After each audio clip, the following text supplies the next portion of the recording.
Hello and welcome to India Tonight. I'm Karan Thapar. With questions continuing to be raised about P. Chidambaram's alleged role in the 2G scam, we ask, how credible is the claim that he should be charged under the Prevention of Corruption Act? And has the recent trial court ruling on charges weakened that argument or corroborated it? My guests are former Attorney General and Solicitor General Sonia, the Vice Chairman of the Law Commission, KTS Tulsi, the Editorial Director of the New Indian Express, Prabhu Chawla, and one of the key petitioners in the 2G case, Subramanian Swamy.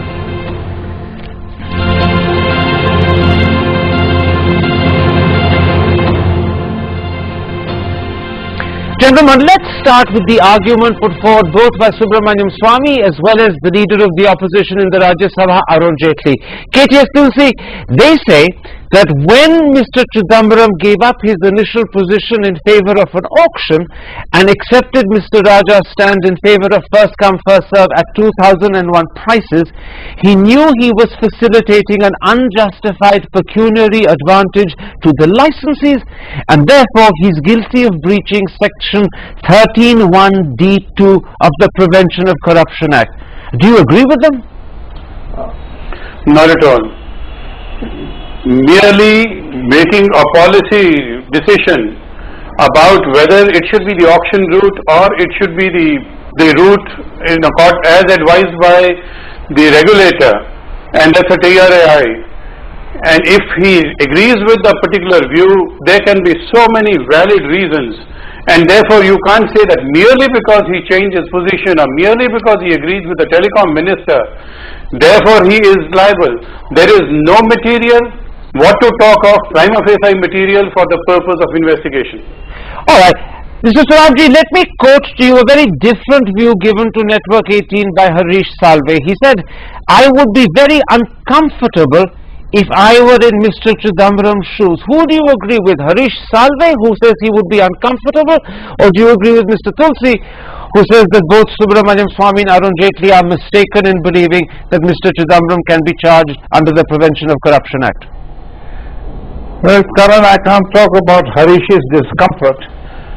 That may be different levels of discomfort he's feeling.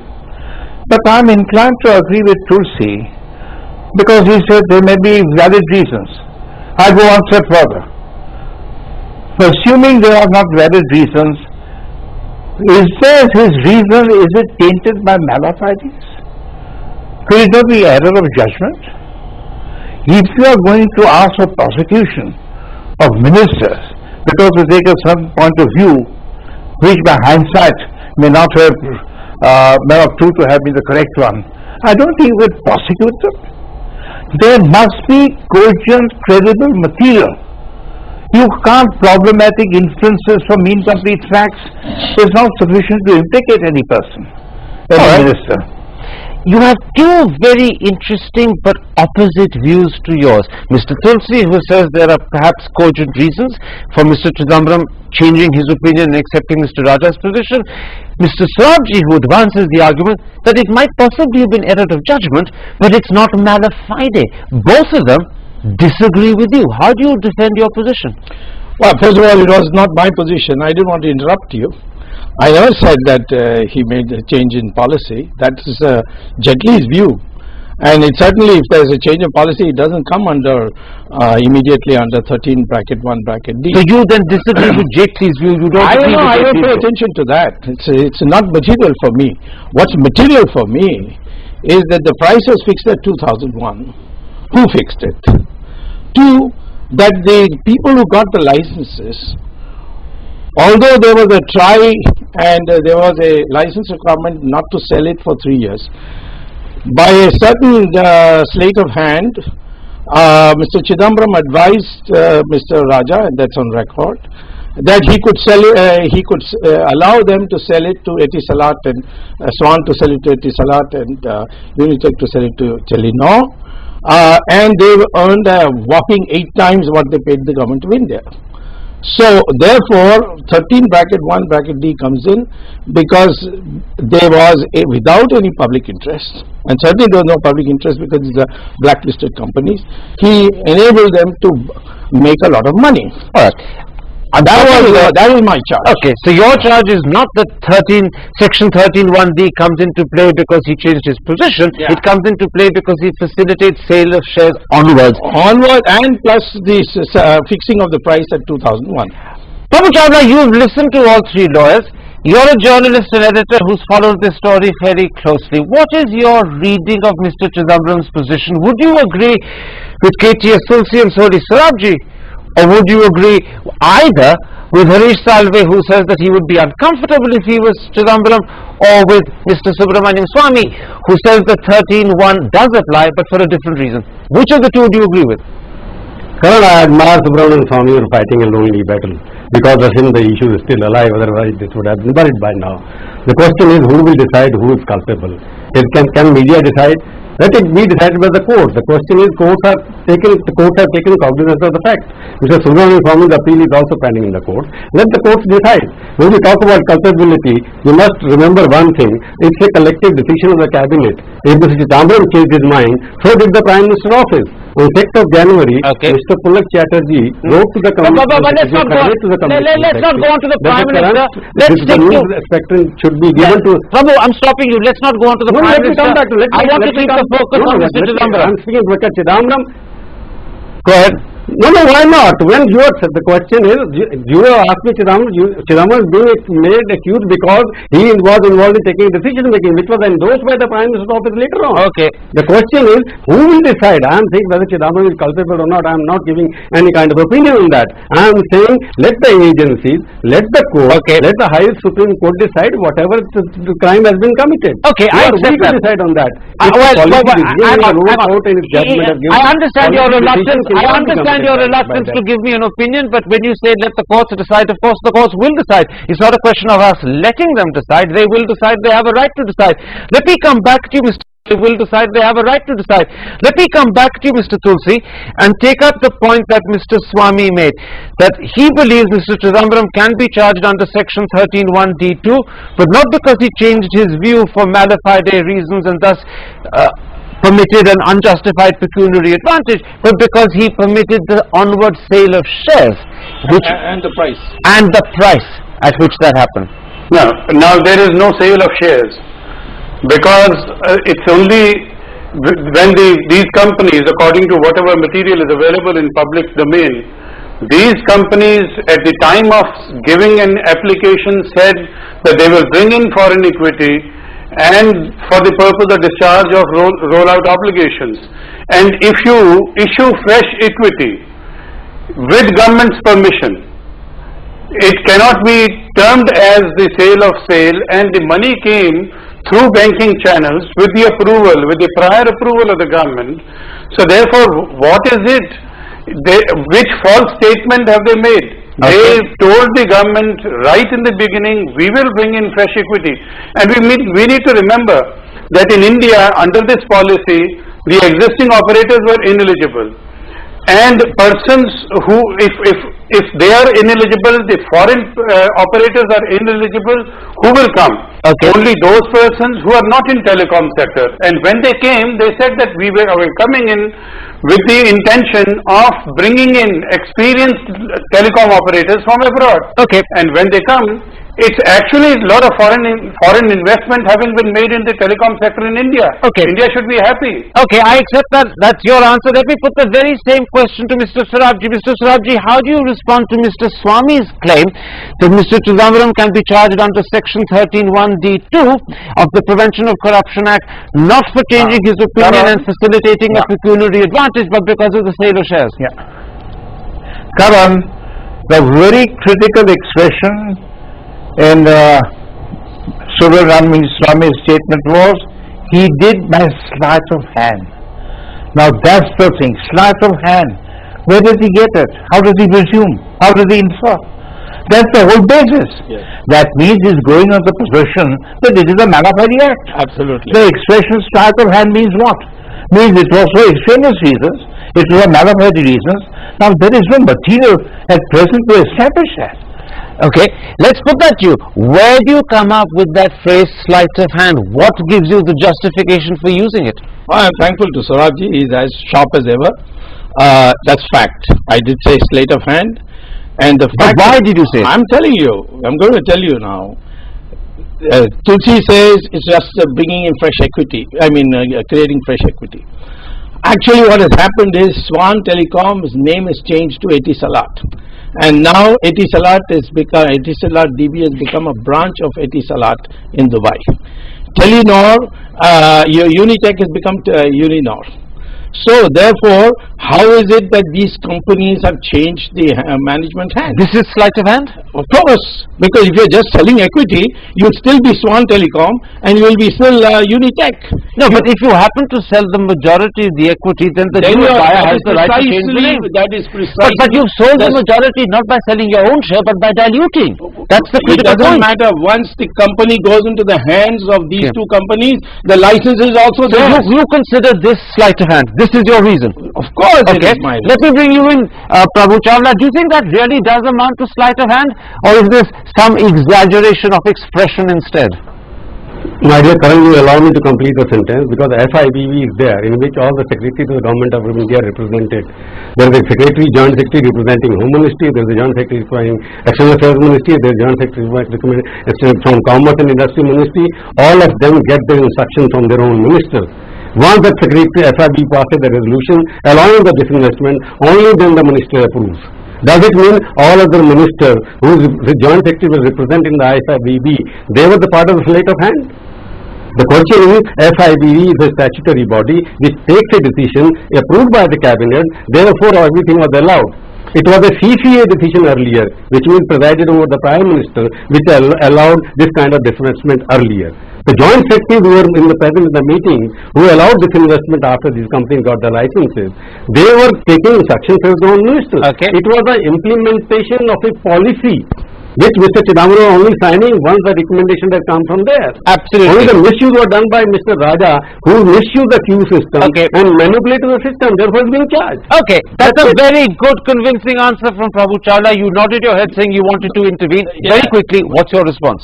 No, it's not a convincing answer as far as I'm concerned. I mean, he's a sharp cookie and he can give any argument. Sharp cookie can be a compliment as well. Well, of course it's a compliment. He's an old friend of mine. I'm bound to compliment him.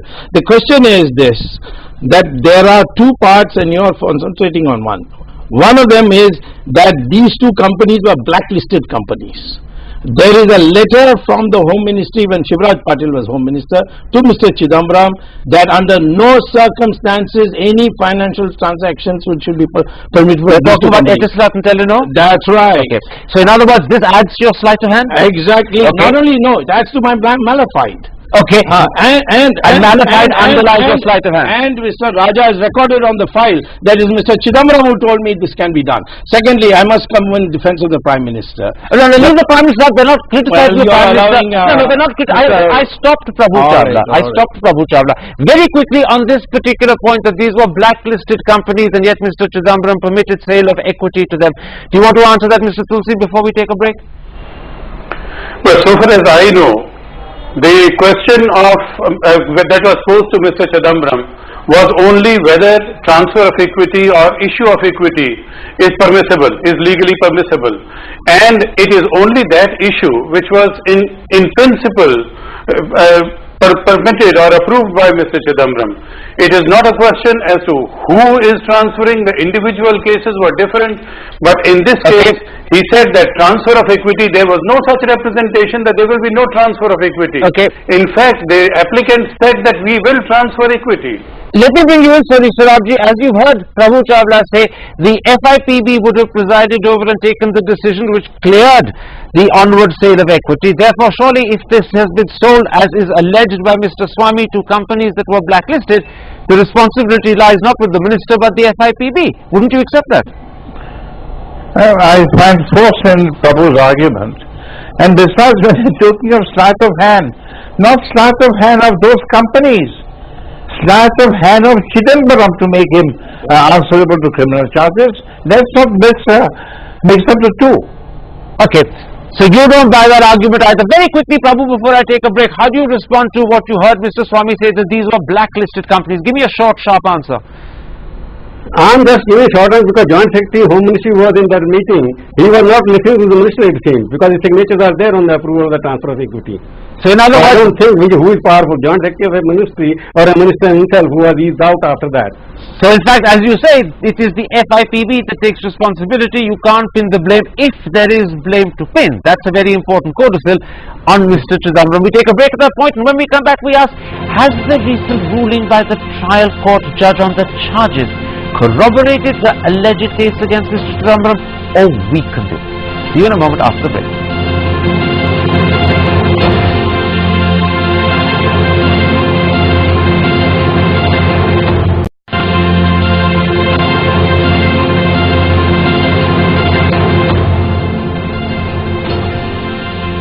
Welcome back to India Tonight. We're discussing the allegations against Mr. Chidambaram and his supposed involvement in the 2G case. Dr. Swamy, let's ask the question where the trial court's ruling on the charges leaves the so-called case against Mr. Chidambaram. At one level, the ruling says that this is a problem not to do with policy, but with the implementation of that policy. Therefore, prima facie, that suggests to me that the questions that are being asked about why Mr. Chidambaram gave up his stand in favor of an auction, and I accept that those are not your questions, those are Arun Jaitley's questions, but sticking to that, would you agree that those are now irrelevant and invalid questions? Absolutely. Their question, first of all, let me tell you, there's no such thing as policy being the prerogative of the government. There has to be a choice on the basis of rationality. You can't have an arbitrary choice, a malified choice. That apart. Yeah, so don't bring this policy question each time. So you agree policy is irrelevant here. But let me just clarify one thing. Yeah. You began by saying that the fact that the trial court judge has said that policy is not an issue means that Arun Jaitley's questions, in your eyes, are irrelevant and invalid. Absolutely. Arun Jaitley is half-cocked thing, you see. Arun Jaitley is half-cocked. Yes. Okay. KTS Tulsi, let me put this to you. I'm going to quote from what the trial court judge said in that ruling about charges. He says, the policy is not in dispute in the instant case. The prosecution is about the subversion of the policy by the accused persons with dishonest intention. Does this therefore lead to the conclusion that Mr. Swamy agreed with, that Arun Jaitley's questions regarding why Mr. Chidambaram changed his position are irrelevant and invalid? Well, that means that if the policy is not the question, then what's the question? Even the question of loss of 1,70,000 crore is gone out of the window. When the trial court itself says that there may be a loss of 30,000 crore, so 1,70,000 crore is out of the window. And even with regard to 30,000 crore, the trial court perhaps itself says that it's not, the question is not of loss, and the quantum of loss is immaterial. Can I stop you? If the quantum of loss is immaterial, can I stop you there? What are we talking about? Unless, according to me, there is illegal gratification involved. That's right. Yeah, can I stop you, Mr. Tulsi? Anybody. You're actually going beyond the remit of the question I asked. You're actually questioning whether even a case of conspiracy in terms of implementation can be made if there is no loss. And that's another issue altogether. Let me come back to the question I asked. If the trial court judge in his ruling about charges says that there was nothing wrong with policy, then does that mean that Arun Jaitley's questions about Mr. Chidambaram changing his position from auction to one in favor or one accepting 2001 prices, those are invalid and irrelevant questions? Would you agree with that or not? Absolutely. The question, if the role of Mr. Chidambaram, even according to the note of the Ministry of Finance, which is the new document according to Dr. Swamy, even according to that note, his role is confined to the policy, not the implementation of the policy. Absolutely. Implementation was by the telecom minister. Absolutely. That is a very clear answer. Now, I'm going to leave you out for a moment. I'll come back to you later, Dr. Swamy. Now, there is, of course, Mr. Surabji, another element of that ruling on charges, where, in fact, the trial court says, and I'm going to quote the trial court, it may not be possible to say that pecuniary loss has been caused to the state exchequer, though it may be apparent that undue pecuniary advantage has been gained by a public servant or private person due to misuse of office or due to corrupt or illegal means. Now, going by this, where it is apparent or may be apparent that undue pecuniary advantage was conferred, doesn't that in a sense corroborate Arun Jaitley's argument? Karan, on principle, I don't want to refer to Arun Jaitley all the time. He is not with us. I will have him with us. No use saying Arun Jaitley said this, said that. He may have his explanation. That apart. I don't think really we must read too much in the judgment to come to a definite conclusion that really helps or does not help. Chidambaram's case, Mr. Chidambaram's case will have to be decided on its own facts. Of course, their observation about policy is relevant, but when you are reading all these things you pointed out, pecuniary gain, please remember that there should be cogent evidence. We can't go on suspicion, can't go near surmise, can't go near conjecture. Otherwise no minister will be able to function. That's an important thing to remember, because you are implicating him in criminality, not in any civil action for damages or negligence. That's important, and not only Chidambaram, that applies across the board to any minister. Okay, in which case... In other words, we must have credible, cogent material, not mere surmise, conjecture, suspicion. Prabhu Chawla, you're a journalist. This is a very technical issue, and secondly, it's an issue that hinges upon an interpretation of the law, which for most laymen is very difficult to do. As a journalist, give me your sense and give me a quick answer. Does the ruling about charges weaken the case or strengthen the alleged case, and I use the word alleged, against Mr. Chidambaram? A quick answer. As a journalist, I believe in full faith in judiciary. I cannot selectively use one part of the judgment to support my hypothesis that he is right in case of Raja, but he is wrong in case of Chidambaram. I must judge the judge on what is written. He has not found any evidence against Chidambaram so far. If he finds, definitely he will pass an appropriate order. The question is, we should refrain from discussing the judgment in parts and quoting somebody else. The question, and Subramanian Swamy was another boardless minister when he was a minister. Okay. He took certain decisions which people may not have liked at that point of time. I don't want to quote those examples, because the minister was there to take some decisions. Okay. On the part of, because Government of India business conduct rules give them certain powers. If they use those powers without any evidence they have not been misused, I don't think we can play with any part of judgment. That Judgment has been delivered by Mr. Saini on the basis of facts made available to him. I think we must leave it there. Okay. That we cannot discriminate with one part of the judgment, okay, and I disagree with the second part of the judgment. You've taken the words right out of my mouth. We must leave it there. And that is exactly where this particular episode is going to leave it. My thanks to Mr. Swamy for coming to studio. My thanks to Soni Sorabji, KTS Tulsi and Prabhu Chawla for joining me from their respective offices. And if you have been, thanks for watching. Goodbye. Good night.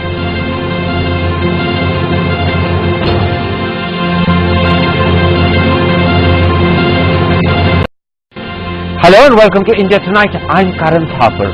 With questions continuing to be raised about P. Chidambaram's alleged role in the 2G scam, we ask, how credible is the claim that he should be charged under the Prevention of Corruption Act? And has the recent trial court ruling on charges weakened that argument or corroborated it? My guests are former Attorney General and Solicitor General Soni Sorabji, the Vice Chairman of the Law Commission KTS Tulsi, the Editorial Director of the New Indian Express Prabhu Chawla, and one of the given to Network 18 by Harish Salve. He said, I would be very uncomfortable if I were in Mr. Chidambaram's shoes. Who do you agree with? Harish Salve, who says he would be uncomfortable, or do you agree with Mr. Tulsi, who says that both Subramanian Swamy and Arun Jaitley are mistaken in believing that Mr. Chidambaram can be charged under the Prevention of Corruption Act? Well, Karan, I can't talk about Harish's discomfort. That may be different levels of discomfort he is feeling. In a court as advised by the regulator, and that's a TRAI. And if he agrees with the particular view, there can be so many valid reasons, and therefore you can't say that merely because he changed his position or merely because he agrees with the telecom minister, therefore he is liable. There is no material, what to talk of, prima facie material for the purpose of investigation.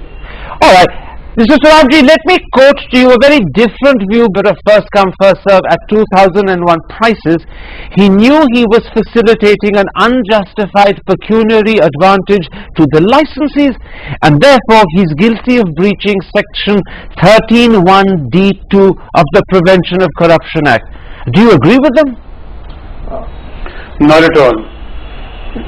Merely making a policy decision about whether it should be the auction route or it should be the key petitioners in the 2G case, Subramanian Swamy.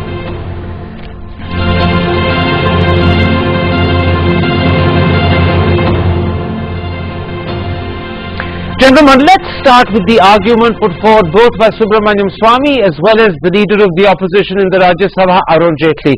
KTS Tulsi, they say that when Mr. Chidambaram gave up his initial position in favor of an auction and accepted Mr. Raja's stand in favor